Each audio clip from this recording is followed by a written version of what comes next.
I think testimonials and reviews are so important. If you look somebody up and there's no reviews, or you look up a team and there's no reviews, I think that tells you all you need. The next part is proof of success. What is the experience of this team or agent that you're working with? Very easy to get your license, but it's very difficult to be good at this.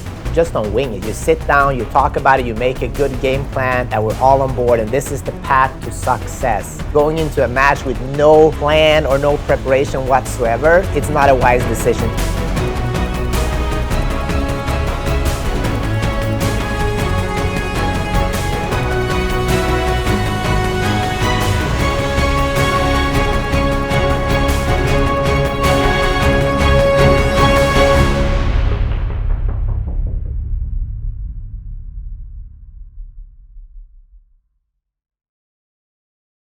Hey guys, and welcome back to Black Belt in Real Estate. I'm super excited to have you here with us today. And if you're thinking about buying, selling, or investing in real estate, I'm sure you ask yourself this question time and time again. And that is, how do I find a real estate professional I can trust? So let's talk about it. I brought on my mentor and real estate star here, James Suarez. So let's just address, the elephant in the room here. In LA, we're probably 40, 50,000 real estate agents. I think that's might be even more than the actors in this city. Might be. So how do you really find somebody that you can trust? I mean, we all know that it's very easy to get your license, but it's very difficult to be good at this. Correct. Well, the first thing I would say is just call my mom. My mom will tell you that. No. But actually, it's a testimonial, right, or a review. And I think testimonials and reviews are so important, because if you look somebody up and there's no reviews, or you look up a team and there's no reviews, I think that tells you all you need to know about the experience of that agent and that team. The experience is so important. Whereas if you look up, like the Suarez team, you'll see we have over 500 five-star reviews. And you have to decide, do you want to work with an individual agent or do you want to work with a team? Now, on the team, you still work with an individual, but you work with the entirety of the team as if you're working with a business. So first and foremost is testimonials and reviews, right? The next part is proof of success. What is the experience of this team or agent that you're working with? And if you look online and they've only sold maybe, one or two properties, right? That tells you kind of everything that you need to know about the experience of the agent. Whereas if you look on our team, we've sold thousands upon thousands of homes. So that would be where you would want to start for sure. Yeah, and let's just take it back, because I know a lot of times real estate agents get a bad rep, right? And people don't trust their realtors, which is very unfortunate. So can we just, why do you think that is? And like, what can a prospective buyer or seller do more?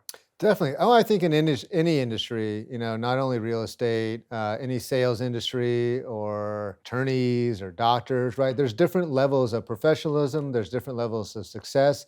What I will say about real estate is the barrier of entry is way too low. I do think they should make it harder for people to get their real estate license.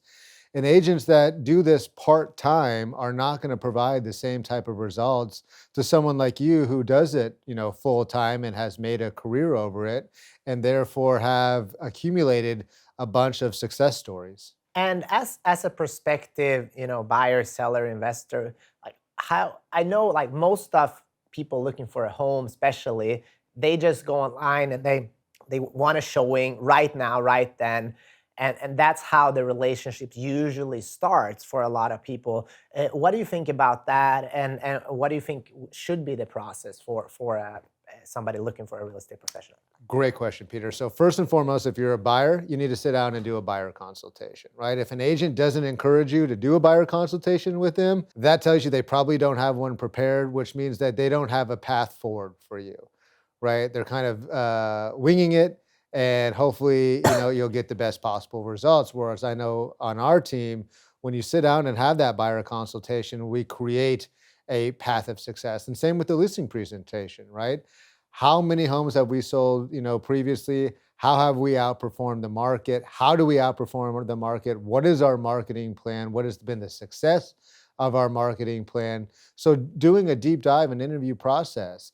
Real estate, like you said, there are a ton of real estate agents in Los Angeles alone. And everyone probably does know an agent, but this is not a personal decision. This is a 100% a business decision. The story that I always tell my clients is I've had friends who have decided to, list with, a relative, right? Or I've had clients that have list with their best friend because of the personal almost obligation. Whereas my response to that is, would you go to that friend's birthday party and write them a check for $75,000? Because oftentimes you're leaving that amount of money because of your obligation to this person. Again, this is a business decision. This is your number one asset, and you need to make sure that you're doing everything you can to connect and work with a professional that will help maximize the value as a seller or get the best possible deal as a buyer. Yeah, and I mean, you need a game plan, right? I come from sports, you come from sports. Like you just don't wing it. You sit down, you talk about it, you make a good game plan that we're all on board, and this is the path to success. And that's why it's so important to actually sit down and consult, right? 100%. Yeah. I mean, there's the path to success is not, just, one way. It's different for every agent or different for every client. And you got to work with an agent that understands that and doesn't try to squeeze around a peg in a square hole or whatever that the saying goes, Yeah. because it doesn't always fit for everybody. Yeah, and I think one thing that we need to address is that a lot of especially, I think this especially prospective buyers, there's a myth that anybody can write up an offer. I'll just look by myself, and then when I find something, I'll reach out, or I'll just take the agent that's at the open house, basically. So, like, what do you want to say to that? Because obviously, coming from a sports background, going as a world medalist in karate, going into a match with no plan or no preparation whatsoever, it's not a wise decision to kind of wing it, especially when you have somebody in front of you that tries to take your head off. Yeah, just understand that you are going about this by default versus going about this by design, right? And when we're talking about your number one asset, that's very scary to go by at default. And I'll give you a quick story. A lot of buyers out there and sellers as well think that, hey, I could save some commission and I can go with a company that's a discount brokerage. Redfin is a very good example, right? They have a great website, but the results that their agent get are subpar. So when I am a listing agent and I see a buyer's being represented by Redfin, right? I already know that we're going to win that negotiation, which is in our advantage. And as a buyer or as a seller, knowing that your competition is ready to dominate you because of the selection of an agent you chose is not put you in the best position, right? You want to go up against one of those, heavy hitters so that when it comes time to go face to face and you do have those rounds of negotiating, you're working with a professional that has your best interest in mind, doesn't have that commission breath. And, at the end of the day, you do get what you pay for. And if you have a discount oriented, mindset going in, just understand that the value you're going to get as a seller is probably going to be discounted. And the value you're going to get as a buyer is you're probably going to end up overpaying for a property, which are both outcomes I don't want for any of our clients, which is why we do training on a daily basis so that we can continue to dominate for our clients. A lot of people watching this, they would love to sit down with a real consultant, but they are scared of scheduling an appointment and get a full-on sales pitch, basically. So what do you want to say to that? How do you find like the right people to actually sit down with so you don't waste your time listen to something that you're not interested in? Well, first is trust your gut. I think, we've all sat across the table from salespeople before and didn't get a good feeling, right? So first and foremost, trust your gut. Second is look at the experience, right? There are brand new agents on our team, but because they're able to plug into our system and work with our team, they get the entire experience of everybody on our team, right? When we go on listing presentation, we give out an interview questionnaire so that a seller can make sure that they're asking the right questions. Like, this is everything that we do, right? Make sure that any agent that you're interviewing also does all these things as well. And what you normally see, and I've seen some of those charts afterwards, is we get all the check marks, and most agents are scattered, throughout. And again, sometimes I even say, James, they told me that they did property booklets, but when I asked for an example of one, they weren't able to provide one, right? That's not honest. That's not ethical. That's not somebody that you want to work with. So making sure that you have a good interview process is important. And again, trust your gut as a human being of the person that you're communicating with across the table. And if somebody's being, pushy, or you can smell that commission breath, there again, right? Trust your gut. That's not someone you probably want to work with. Yeah, I totally agree to that. Well, looking back on my life, and my best decisions always been when I trusted my gut feeling, and also when I worked with somebody that they took the time to explain the process and really make sure that I understood, because buying and selling and investing in real estate, it's complex, right? There's a lot of steps, and I always want to make sure that my clients understand every step of the way during the process. And I think that's also something that's very important to ask, like, how does this work? And even if even if you bought and sold properties, things change all the time, right? It change all the time. And, again, what it comes down to is proof of success, right? Does the agent, does the team, have them been able to perform in the past? And then do you like them, right? People like doing business with people that they like.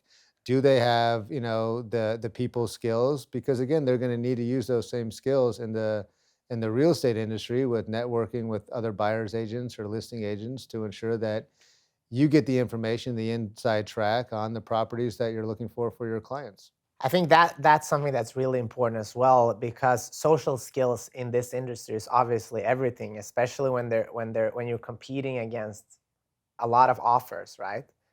So choosing an agent that you feel will have your best interest at heart, and has those relationships, or building those relationships. Exactly. And to me, a red flag with any agent is when they're wanting to discount their commission. I've even seen advertisements that they do discount their commission. I think right there and then that tells you, their value. Listen, I still shop at, TJ Maxx, right? Because I like a good deal. But I also understand the difference between quality and quantity, right? And when it becomes to the most important decisions in my life, I do not cut corners, right? Because I've made that mistake before in trying to get a deal or a discount. And at the end of the day, you get what you pay for. And when we're talking about someone's number one asset, whether they're a seller or they're a buyer, this is not the time to cut corners. Again, we talked about in one of the earlier episodes, if you were going to have major heart surgery, right? Do you go in the yellow pages and look for the cheapest doctor? Do you go and get a referral that's a friend of a friend of a friend who just got their license? Or do you go and find the most experienced doctor in the field with the best results to go and meet with? And you probably go and meet with the top two or three to see which one has the best approach that you are most comfortable with. Yeah. And what other red flags should you watch out for when looking for an agent? Well, again, first is being, are they discounting? Because that just tells you right there and then what their value is, right? If an agent is willing to give up 20% of their own commission, without even fighting for it, what do you think they're going to do when it comes to your money? So that's important. Next is definitely experience, right? What experience does the team have? I mean, even a brand new agent on our team, because of the experience of our team, will always outperform our competitor because they get the power of the team behind them, right? So if you look and see, okay, well, this agent has only sold 4 properties in the past, 2 years versus someone like the Suarez team, who I think we did, close to 300 transactions last year, right? Night and day of an evidence. And there's so many moving parts in real estate that experience, you have to captain the ship, you have to know how to, get through the rough waters, avoid the storms that are coming, overcome the challenges. And you don't have that if you don't have experience. That's great. And I think talking about looking at reviews and what other people are saying are very important, because we talked about this in another episode. Obviously, I think most agents on the first meeting will do a great job. It's like going on the first date, right? Right. You don't fart that Well, hopefully you don't. Hopefully you don't. So how, like, you're looking at the reviews, is there anything else you can do just to make sure that you are like protected and covered? One of the things that we love doing is connecting our potential clients with our past clients so that they can hear firsthand what it's like working with us versus maybe what it's like working with another agent that they've had experience working with. So ask, do you have anybody that I can speak with that you worked with in the past? Definitely, or watch video Yeah. testimonials. I know we have a website of video testimonials, but yes, of course, doing the proper research Yeah. on the agent that you pick, and again, trusting your gut. Is this person, likable? Are they telling me the truth? If they say they're going to do something, do they follow up? What is their approach? Did they arrive, to the showing or interview on time? Did they arrive late? Were they prepared? What was the level of marketing material that they've shown me? What is their approach? What is their strategy? Yeah. If they're a seller or if there's a buyer, how are they going to find me the best deal? And then show me case studies, Yeah. right? That where they've had these success stories. That's awesome. And one thing that when you're talking about this, one thing that I love doing with my clients is that, especially buyers, I always tell them, I'm never going to sell you on the property. We're going to look at things that you love, and once we find that, we're going to look at the data in order to make great decisions. And I think the same goes with a seller. Like, we can look at the data and say, here is where the value is. If we make these and these improvements, you might be able to get more. But just having that honest guidance as a consultant and looking at the data, because data don't lie, right? Yeah, exactly. I mean, someone who's experienced to know, what numbers to look at in order to help guide you. There are two types of agents out there, right? There are salespeople with commission breath that put their goals in front of their clients, right? And then there's agents like you who put their clients' goals in front and look at more as a consultation, whether it takes, a month to find a property or a year to find a property.